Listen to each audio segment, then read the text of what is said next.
Selamat mendengarkan podcast ini. Shalom, Bapak, Ibu, dan saudara-saudara yang terkasih di dalam Tuhan. Kebenaran saat ini berjudul Memaksa Diri Berubah. Setiap kita pasti ingin menjadi orang Kristen yang baik, orang percaya yang berkenan di hadapan Allah. Dan itu juga telah menjadi doa kita selama ini. Juga lagu-lagu yang kita nyanyikan mengandung syair itu. Intinya adalah kita tidak mau menjadi orang yang rusak dan yang duniawi. Pertanyaannya sekarang, apakah kita sudah menjadi orang yang berkenan kepada Allah? Pada umumnya kita menjawab belum. Maka pertanyaan berikutnya, kapan kita mau menjadi orang Kristen yang berkenan di hadapan Tuhan? Pasti jawabnya nanti atau tidak tahu. Kenapa mesti nanti? Dunia ini telah merusak karakter kita. Kondisi kita sebagai manusia berdosa dengan kodrat dosa yang kecenderungannya melakukan apa yang tidak tepat seperti yang Allah kehendaki. Kita harus selalu mengingat bahwa tujuan keselamatan itu adalah perubahan hidup, yaitu perubahan karakter, watak, perilaku, dan perubahan manusia batiniah. Soal kesehatan, pemenuhan kebutuhan jasmani itu bukan hal utama. Itu bisa menjadi tambahan yang Allah akan berikan kalau kita memang benar-benar mengalami perubahan yang benar.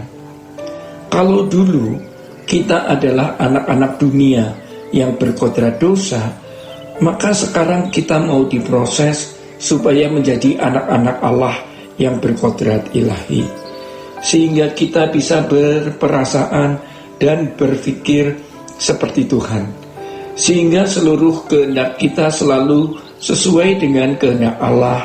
Sampai pada tingkat ini, seseorang baru sah disebut atau berstatus sebagai anak-anak Allah atau anggota keluarga kerajaan Allah, yaitu seseorang yang secara otomatis berpikir dan berperasaan seperti Allah, dan seluruh kehendaknya selalu sesuai dengan kehendak Allah. Ini memang proses, sebuah proses. Tetapi ini harus dimulai dari memaksa diri dulu. Di dalam Lukas 13 ayat 23-24 mengatakan sebagai berikut. Dan ada seorang yang berkata kepadanya, Tuhan, sedikit sajakah orang yang diselamatkan?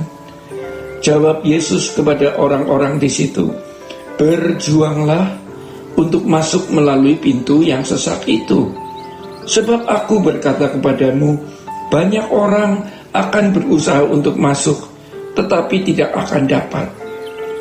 Di sini perhatikan kata berjuanglah.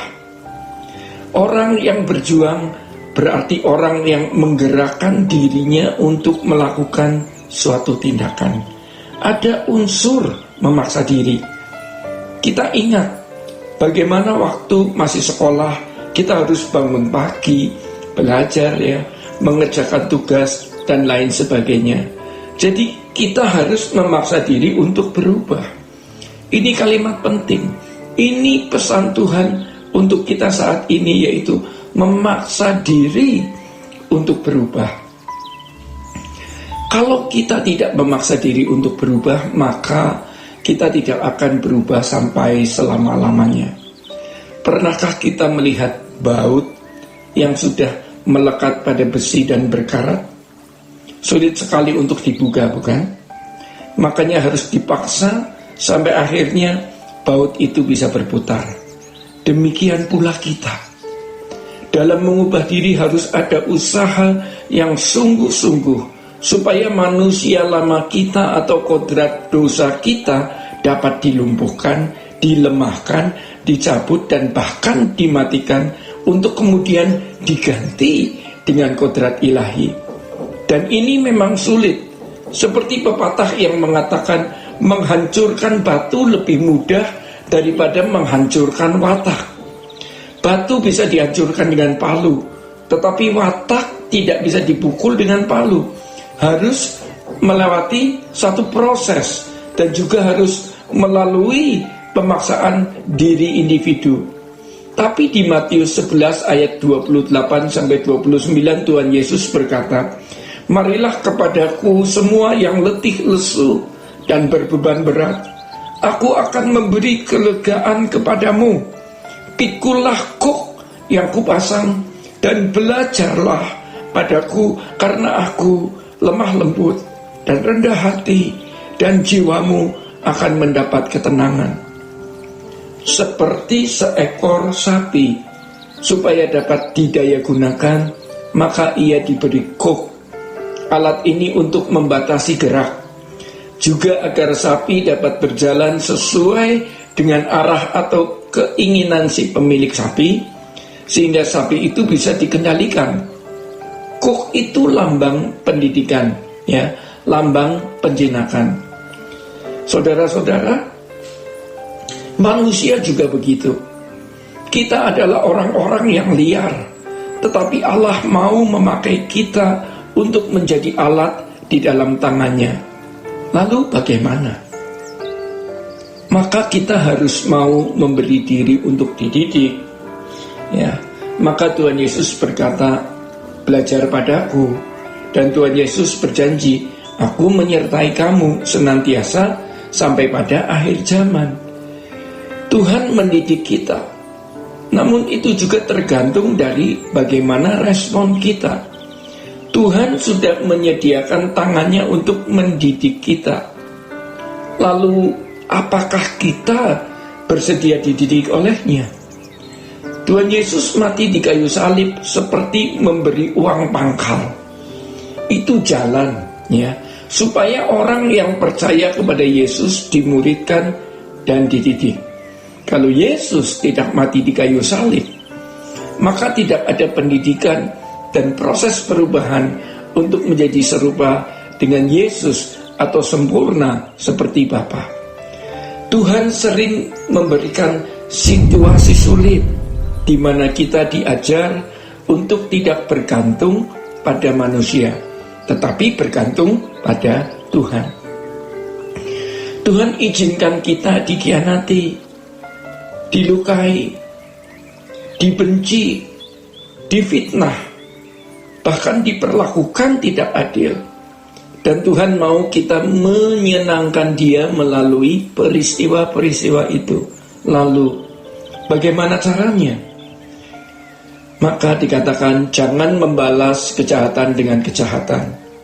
Tetapi itu bisa terjadi kalau kita memaksa diri. Kalau kita berhasil mengampuni si A, maka Tuhan izinkan kita mengalami lagi perlakuan tidak adil dari si B. Kita bisa melewati si A, kita bisa melewati si B. Nanti karakter kita terbentuk, yaitu memiliki hati pengampun. Makanya Tuhan izinkan pengalaman-pengalaman seperti itu. Jadi kalau kita punya pengalaman-pengalaman yang tidak menyenangkan, itu adalah proses untuk menyempurnakan kita. Di situ kita belajar menyangkal diri, yang artinya bukan hanya menunjuk satu perbuatan salah yang kita hindari, melainkan juga mengubah cara berpikir dan gaya hidup kita agar semua tindakan salah yang kita lakukan di waktu-waktu yang telah lalu tidak kita lakukan lagi. Saudara-saudara, jadi kehidupan Kristen adalah perjuangan untuk mengalami perubahan. Perubahan dalam hal ekonomi, ya, dalam hal kesehatan, itu menjadi urutan kesekian. Perubahan yang Allah kehendaki adalah perubahan di dalam moral, karakter, etika, dan kodrat kita. Dari kodrat dosa maksudnya menjadi seorang yang berkodrat ilahi. Dan ini lebih berat dari perjuangan yang lain. Maka jangan berpikir bahwa mencari uang itu lebih sulit daripada mencari Tuhan dan bertumbuh dewasa. Itulah sebabnya kepada orang-orang yang mengikut Yesus di Lukas 14, 25-35, Tuhan Yesus berkata, hitung dulu anggarannya. Kalau kamu membangun gubuk kecil, tidak perlu pakai perhitungan anggaran. Tetapi kalau kamu membangun rumah, apalagi menara jaga, ini berat. Tetapi ini seimbang dengan kemuliaan yang akan kita peroleh nanti. Ironisnya adalah banyak orang Kristen yang tidak mengalami perubahan secara signifikan karena tidak memiliki tekad yang sepatutnya. Bapak, Ibu, dan saudara-saudara yang terkasih di dalam Tuhan, demikian kebenaran pada saat ini. Tuhan Yesus memberkati. Sola Gracia.